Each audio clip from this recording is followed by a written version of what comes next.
Dummy subject, या अगर बात हम डमी सब्जेक्ट की करें तो दोस्तों डमी सब्जेक्ट का मतलब होता है आभासी कर्ता, यानी आभासी कर्ता, या तो इसको कुछ लोग आर्टिफिशियल भी कहते हैं, फेक भी, या एम्प्टी सब्जेक्ट भी कहते हैं। यानी इसका केवल और केवल अब इसका काम होता है प्रेजेंस या एग्जिस्टेंस को बताना, ना कि। और दोस्तों अगर हम बात सब्जेक्ट करें तो सब्जेक्ट दो तरह से होते हैं। नंबर एक, रियल सब्जेक्ट, यानी जो ओरिजिनल होते हैं। ओरिजिनल सब्जेक्ट लाखों मिलियंस होते हैं, जैसे जितने नाउन्स होते हैं वो सब्जेक्ट और ऑब्जेक्ट का काम करते हैं, जैसे कि दोस्तों मैं बताऊंगा। और ये लाखों होते हैं जिनको हम ओरिजिनल सब्जेक्ट कहते हैं।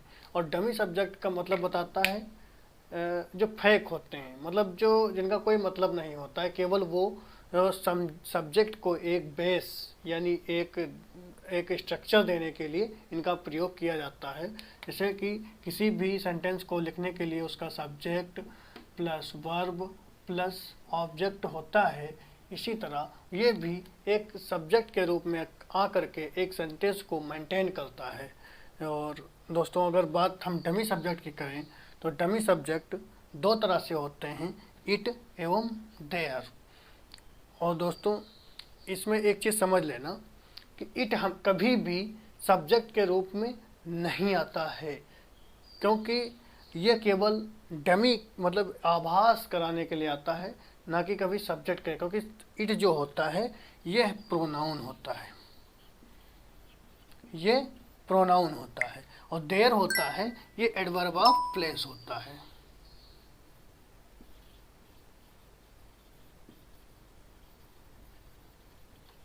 ये एडवर्ब ऑफ प्लेस होता है। दोस्तों जैसे कि अगर हम डमी सब्जेक्ट के रूप में बात करें तो इट इज संडे, आज संडे है, तो क्या मतलब आज संडे है, तो टुडे संडे लिख दें, इसे बना दें टुडे संडे, टुडे कर दें, टुडे संडे कर दें, टुडे संडे या संडे टुडे। दोस्तों ये दोनों सेंटेंस आपको अनकम्प्लीटेड लगते होंगे, क्योंकि दोस्तों इसमें टुडे संडे या संडे टुडे ये एक सेंटेंस यानी जिसका पूरा सब्जेक्ट और वर्ब और ऑब्जेक्ट नहीं है। इसलिए किसी भी, जब तक सब्जेक्ट और वर्ब और ऑब्जेक्ट, मैंने बताया था पिछली क्लास में कि जब तक किसी सब्जेक्ट या वर्ब और ऑब्जेक्ट की पूर्ति मतलब तीनों की अगर वो नहीं होता तो सेंटेंस तब तक पूरा नहीं होता है।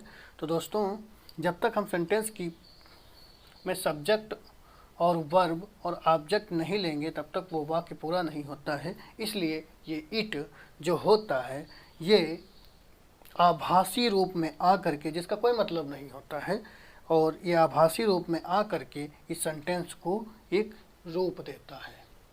जैसे हम लोग बोलते हैं कि जब भी किसी से गलती से तो सॉरी सॉरी करने लगता है तो हम क्या कहते हैं, इट्स ओके।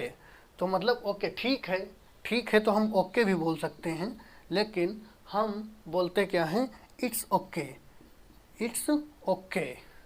दोस्तों इसका मतलब it is okay abbreviated form है श्रिंक, तो इट्स ओके बोल देते हैं। इट का कोई काम नहीं होता मतलब, लेकिन हम बोलते हैं क्या है कि सेंटेंस को एक स्ट्रक्चर देते हैं। इसी तरह अगर हम बात देयर की करें तो देयर को अगर डमी सब्जेक्ट के रूप में बात करते हैं, जैसे इसका काम क्या होता है। दोस्तों डमी सब्जेक्ट का काम मैंने बता चुका हूँ कि प्रेजेंस या एग्जिस्टेंस को बताता है। ये चीज़ उपस्थित थी या उपस्थित है, या वो चीज़ उसकी अस्तित्व है या अस्तित्व था, उसके बारे में हमारा डमी सब्जेक्ट बताता है। तो जैसे दोस्तों एक राजा था, यानी एक राजा था, तो लिख सकते हैं। हाँ, अगर बोलें वाज किंग तो ये भी कोई सेंटेंस कंप्लीट नहीं होता है। वाज किंग राजा था, वाज आ किंग राजा था। जैसे बोल दें वाज आ किंग, तो ये सेंटेंस आपको पूरा नहीं है, क्योंकि इसका सब्जेक्ट, अगर सब्जेक्ट इसको लें तो आप तो ये सब्जेक्ट पूरा नहीं होता है। इसको अगर एक अच्छा रूप देने के लिए हम देयर का प्रयोग करते हैं, सॉरी यहाँ नीचे लिखा है, देयर वाज अ किंग, एक राजा था। There is nothing in the basket, basket में कुछ भी नहीं है, तो बास्केट में कुछ भी नहीं है तो देर, यहाँ पर देर का कोई भी मतलब नहीं होता, लेकिन ये आ करके केवल आभासी रूप में आ करके सब्जेक्ट के रूप में एक सेंटेंस का स्ट्रक्चर को मेंटेन करता है। दोस्तों जैसे इट को अगर प्रोनाउन के रूप में देखें, सबसे पहले अगर देर के बारे में देखें तो देर एडवर्ब ऑफ प्लेस में हमको लोकेशन बताता है। तो लोकेशन क्या मतलब होता है? सम स्टूडेंट्स आर देयर, कहने का मतलब है कुछ विद्यार्थी वहाँ हैं, तो सम स्टूडेंट्स आर देयर। इसी तरह अगर हम, जैसे कि मैंने यहाँ पर बताया था कि इट प्रोनाउन का काम होता है, और प्रोनाउन का कार्य हम दोस्तों जानते हैं, या हम आगे नाउन या प्रोनाउन में पढ़ेंगे। प्रोनाउन हमेशा नाउन की पुनरावृत्ति को रोकता है। दोस्तों जैसे कि आई हैव अ पेन,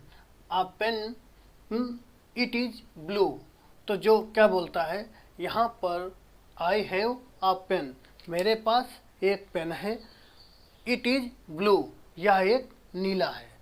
तो इट इसका क्या काम किया? इसने इट अ पेन की पुनरावृत्ति को रोक दिया, वरना अगर इट को हटा दें तो यहाँ पर क्या होगा?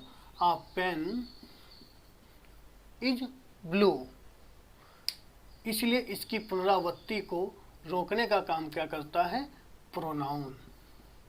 और इसी तरह देखते हैं, this is a pen, it is black, यह एक पेन है, इट इज ब्लैक, यह एक काला है।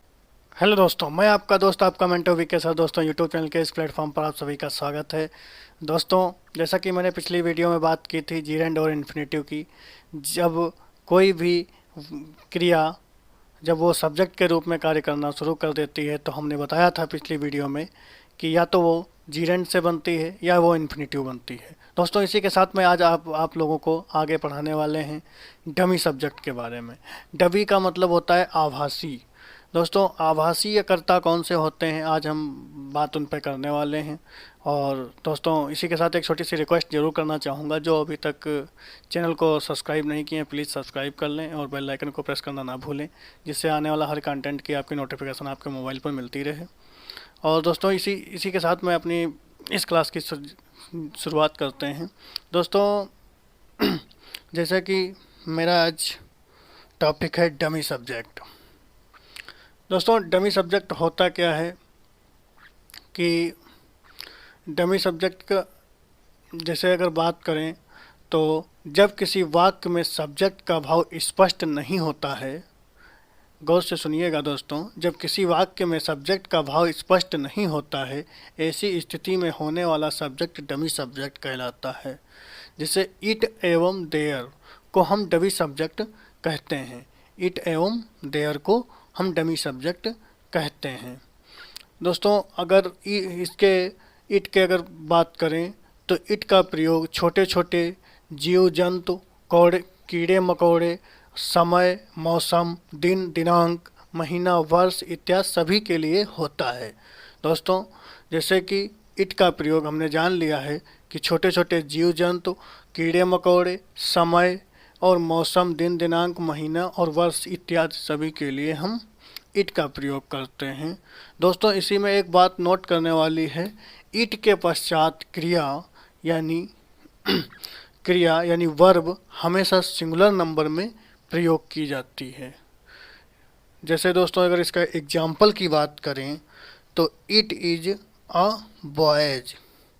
दोस्तों इट के साथ इज का प्रयोग हुआ और इट इज बॉयज यानी प्लूरल है बॉयज, तब भी इट इज का प्रयोग हुआ है। इसी के साथ इट वाज बॉयज, ये भी प्लूरल है लेकिन इसके साथ क्रिया हमेशा सिंगुलर नंबर में प्रयोग की गई है। दोस्तों इसी के साथ अगर हम बात देयर की करें तो देयर का प्रयोग परिचय के रूप में या इंट्रो के भाव में किया जाता है। दोस्तों रिमार्क में अगर इसमें भी देखा जाए तो देयर के पश्चात क्रिया वर्ब तथा क्रिया यानी वर्ब तथा उसके पश्चात आने वाले शब्द के नंबर के आधार पर सिंगुलर एवं प्लूरल दोनों में प्रयोग किया जाता है। कहने का मतलब है कि यदि आप देयर का प्रयोग कर रहे हैं तो उसमें आने वाला शब्द यानी सब्जेक्ट के अनुसार यदि वो सिंगुलर होगा तो सिंगुलर के हिसाब से क्रिया का प्रयोग किया जाएगा, अगर वो प्लूरल होगा तो प्लूरल के हिसाब से उस क्रिया का प्रयोग किया जाएगा। दोस्तों अगर इसके एग्जाम्पल की बात करें कि दोस्तों जैसे कि देयर वाज अ किंग, मतलब एक राजा था, तो यहाँ पर देयर का हमने प्रयोग किया और यहाँ पर ये सिंगुलर है इसलिए वाज का हमने प्रयोग किया। इसी तरह देयर वर मैनी किंग्स, यहाँ पर कई राजा की बात कर रहा है इसलिए यहाँ पर हमने वर का प्रयोग किया है। और इसी तरह there is a water on the table, यानी मेज पर पानी है तो इसका मतलब कहने का है कि ये भी एक सिंगुलर है इसीलिए इसका इज का प्रयोग किया गया है। दोस्तों जैसे कि देयर, जैसे मैंने एक सेंटेंस लिया, there was lots of trees across the road. दोस्तों जैसे कि रोड के चारों ओर जो दोनों तरफ जो बहुत सारे पेड़ होते हैं, तो यहाँ पर हमने क्या किया है कि लॉट्स ऑफ ट्री इसका सब्जेक्ट है। दोस्तों लॉट्स ऑफ ट्री मतलब बहुत सारे पेड़ों की बात की है, तो यहाँ पर वाज ना हो करके वर का प्रयोग किया जाएगा, इसलिए ये सेंटेंस अभी के लिए तो गलत है। अगर हम यहाँ पर वर कर देंगे तो यह सेंटेंस सही हो जाएगा। दोस्तों डमी और इसको क्या मतलब, डमी सब्जेक्ट जो होते हैं जहाँ पर हमको सब्जेक्ट नहीं मिल रहा होता है यानी आभासी होता है, और उस सिचुएशन में हम इन इट और देयर का प्रयोग करते हैं। यहाँ तक हम लोगों ने समझ लिया होगा। दोस्तों जो लोग इसका स्क्रीनशॉट लेना चाहें प्लीज़ स्क्रीनशॉट ले लें, फिर आगे बढ़ें। दोस्तों उसके आगे रिमार्क में हम लोग नोट करेंगे कि एडवर्ब ऑफ प्लेस भी डमी सब्जेक्ट माने जाते हैं। इसके पश्चात भी क्रिया का प्रयोग वाक्य में आने वाले मेन वर्ड के नंबर के आधार पर सिंगुलर एवं प्लूरल दोनों में प्रयोग किया जाता है। कहने का मतलब है कि एडवर्ब ऑफ प्लेस भी डमी सब्जेक्ट माने जाते हैं और इसमें आने वाला मेन वर्ड के आधार पर के नंबर के आधार पर हम सिंगुलर या प्लूरल क्रिया का प्रयोग करते हैं। और अगर इसके एग्जाम्पल की बात करें तो एग्जाम्पल है आई एम हियर। तो दोस्तों हियर यहाँ पर दोस्तों एडवर्ब ऑफ प्लेस का काम कर रहा है, ना कि डमी सब्जेक्ट का प्रयोग काम कर रहा है। डमी सब्जेक्ट जैसा कि मैंने पहले बताया है कि डमी सब्जेक्ट यानी आभासी कर्ता, और इसको कुछ लोग एम्पटी सब्जेक्ट भी कहते हैं, आर्टिफिशियल सब्जेक्ट भी कहते हैं और फेक सब्जेक्ट कहते हैं। केवल ये स्ट्रक्चर को मेंटेन करता है, वैसे बाकी इसका कोई काम नहीं होता है। और जब इट और देयर जब प्रोनाउन का काम करते हैं तो फिर उनका प्रयोग हमेशा वो अपना अलग होता है, वो हम बताएंगे आपको। और यहाँ पर हम बात डमी सब्जेक्ट की कर रहे हैं। तो डमी सब्जेक्ट यहाँ पर हेयर जो है यहाँ पर एडवर्ब ऑफ प्लेस की बात कर रहा है और हम बात कर रहे हैं एडवर्ब ऑफ प्लेस के रूप में डमी सब्जेक्ट की।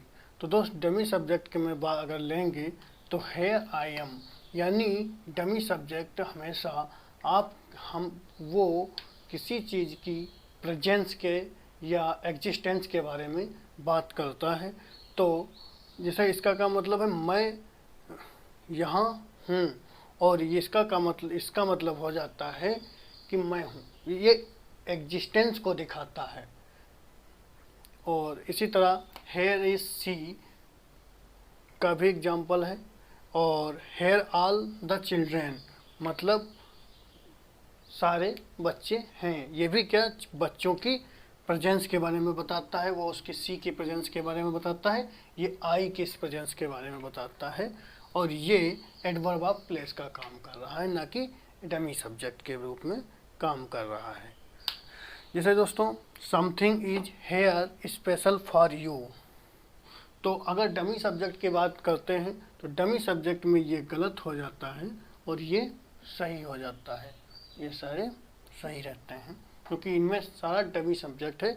इसमें एडवर्ब ऑफ प्लेस के रूप में प्रयोग किया गया है, ना कि डमी सब्जेक्ट के रूप में प्रयोग किया गया है।